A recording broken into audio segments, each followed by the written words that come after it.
crack at the end.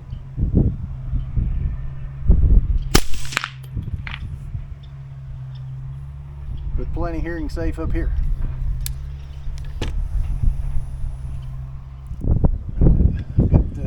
This is my everyday carry. This is Odin, lightweight, pencil barrel, and a lightweight rise armament bolt carry group. It's AR precision bolt. I've got Hornady tap, 75 grain, 223, and they are moving at 2375, I think. 2375, nope, 27. These are moving at over 2,700 feet per second. So, suppressor is in full configuration again.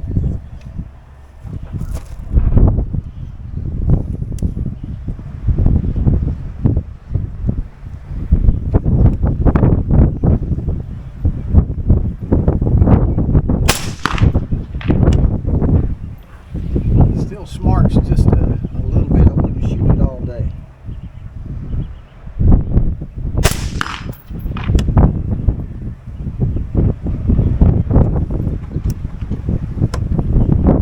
The supersonic crack is still downrange, but it is hearing safe. But I think it's right there at the edge with those rounds.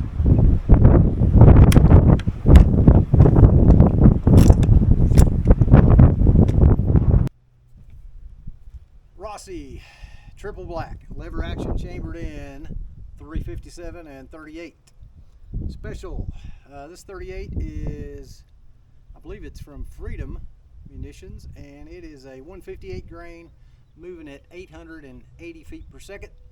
And we've got the suppressor in the short configuration.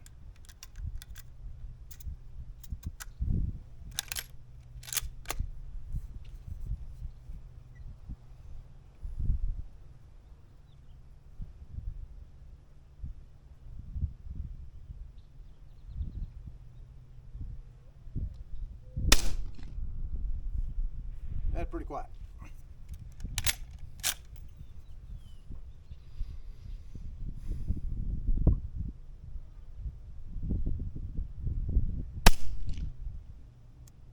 That's real quiet. 880 feet per second. Good subsonic round. This is my Ruger American.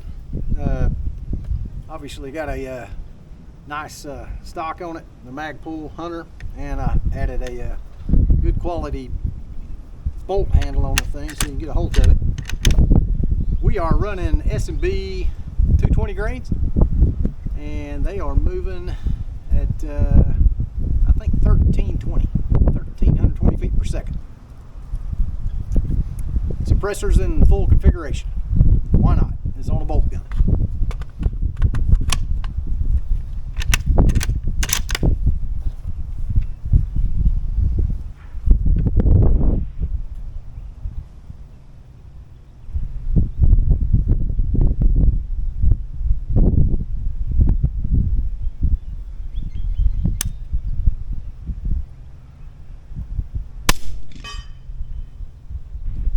That's nice.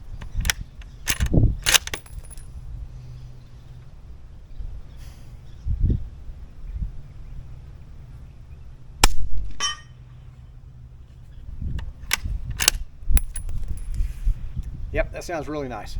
Nice and quiet. This is my Spikes Tactical 300 Blackout. These are some hand loads. I think they're moving at right around 1,150 feet per second, 220 grains.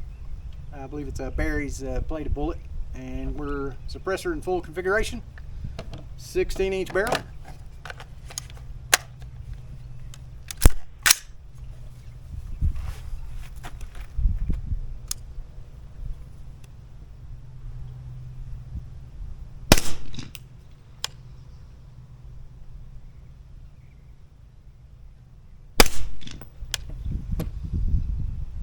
Not too bad.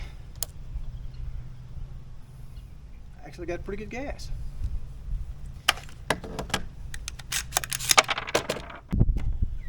This is my ranch rifle build. This is a Wilson Combat barrel, 16-inch, and it's chambered in 300 hammer. I've got some hand loads here. These are 125 grain TNT Hornadays, and they are moving at 2320, thereabouts.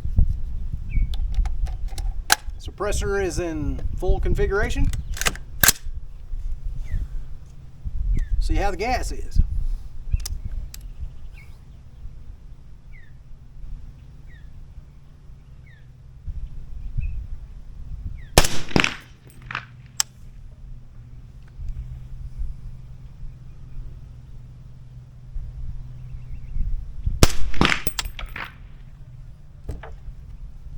Not bad.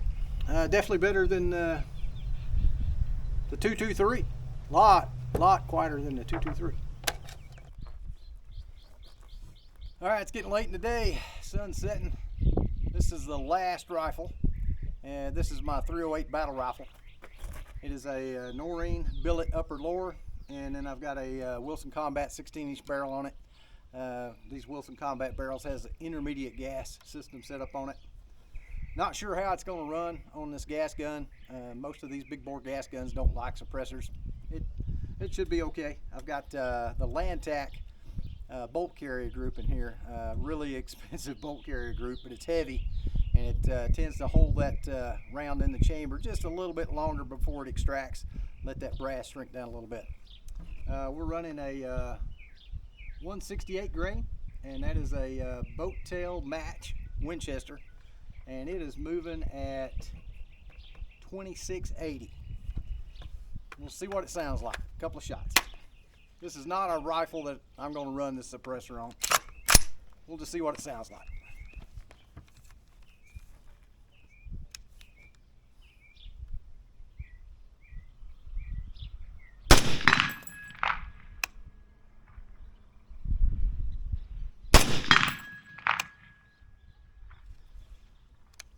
Doesn't sound too bad. A little bit of crack down range, and I think the steel may be louder than the rifle. And you know, this is a 100-yard bench, but sounds pretty good. Right, I got the pistol set up. Got the QD mount. You got to buy that separate to mount this thing up. It's Gen 2, so it's got that QD system on it. This is a total customization on a P320, so I doubt it'll even cycle. It's got a DPM recoil reduction spring in it, so it's pretty light, but we'll see what it sounds like.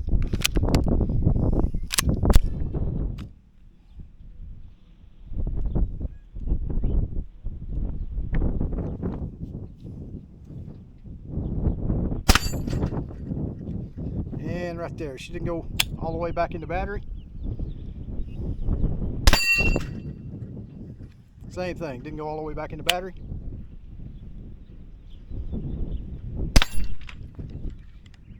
Did lock open. But that's what she sounds like. Didn't buy the suppressor for pistols. I'm a 1911 guy, so won't be carrying a, I mean, it's just not practical for me to have a suppressor on a pistol. They're fun to shoot, I guess, but yeah, it's just not really practical. So the reason I chose the Griffin Armament out of all the other multi-cans on the market, I've got a history with Griffin components. I use a lot of Griffin components on a lot of my rifles, and just knew the quality engineering behind it. The baffle system that they have is pretty daggum nice. It's really nice to be able to shoot 22 caliber rimfire, which is really dirty, and then follow it up with a 308 or a 300 blackout, and clean some of the fouling out before you have to take everything apart and clean it. It's all stainless steel components, so I can drop everything in a subsonic cleaner. But really nice with the booster housing, the outer assembly here. If you take that and you run it with a Plan A, the Plan A adapter goes into that for your short configuration, and then any taper mount will go right into that. So that's pretty slick that you can put that together, go into the short configuration, and then obviously in the long configuration, the taper mounts will screw right into the long configuration. So not a whole lot of extra components. Still, I'm probably in the $1,100, $1,200 range with everything that I had to buy extra. I said initially I only had to buy 3 components extra, but I did have to buy 4. I already had a 4th, and that's the taper mount here for the half 28. I already had one of those, so 4 components to make everything run. And that allows me to shoot a 22 long rifle, a 17 HMR for my rim fires, 9mm in pistol or pistol caliber carbine, 38 special or 357 in the lever gun, 223 in the long guns, 300 blackout in both gas and bolt, as you've seen on the video, and my 300 hammer, my big ranch rifle, which yeah, I can get this round out to about 600 yards. So it's a really good pig gun, and puts a whammy on the pigs. And also the 308. So that's a handful of rounds on the multi-cal that you can run out of one can. So pretty good money saving option, I thought, to go with just one can versus a bunch of different cans. Most of my experience in the government was with cans are specific to the caliber. So this is my first multi-caliber can. Really impressed with it, and the fact that I can now take everything apart and clean it in a subsonic cleaner is really nice. Griffin, supplies two tools, and that will get you everything that comes apart, with the exception of the booster piston here. You'll have to use that booster piston, obviously, that fits the end caps. You just put a screwdriver through there to turn that out. But all in all, pretty dadgum impressed with the Griffin Armament Optimus 9. Again, this is a Gen 2, and yeah, if I had to do it over, yeah, I'd drop $1,000 on this thing to shoot all those calibers and shoot them hearing safe. The only caliber we had that was a little bit on the snappy side was the 223, and I could probably shoot a different round that's not quite so hot to maybe tone that down a little bit. But primarily, I got this thing to be able to shoot 300 blackout. That's probably where it's going to live, is on the gas gun, and or excuse me, 300 blackout here, and then a 300 hammer for pig hunting. And probably won't use it on the 308s. Super quiet on the lever gun, and I did try some 9mm PCC in short configuration, and that was really good too. Prairie dog hunting for the 17 HMR. Yeah, I think that's a really good option with this thing. It got that subsonic crackdown range, but really hearing safe. What I didn't show you was the 22 caliber, and obviously that thing is super quiet as well. On the gas gun, you just hear the bolt moving back and forth on it, really. So overall, outstanding suppressor. Really impressed with it. Might highly recommend it. Good engineering all the way around on the Griffin products. Every Griffin product I've had, I run some comps on some of my subcompact pistols, and really good products.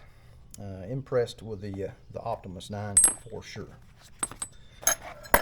Hope that gives you some insight on this particular can.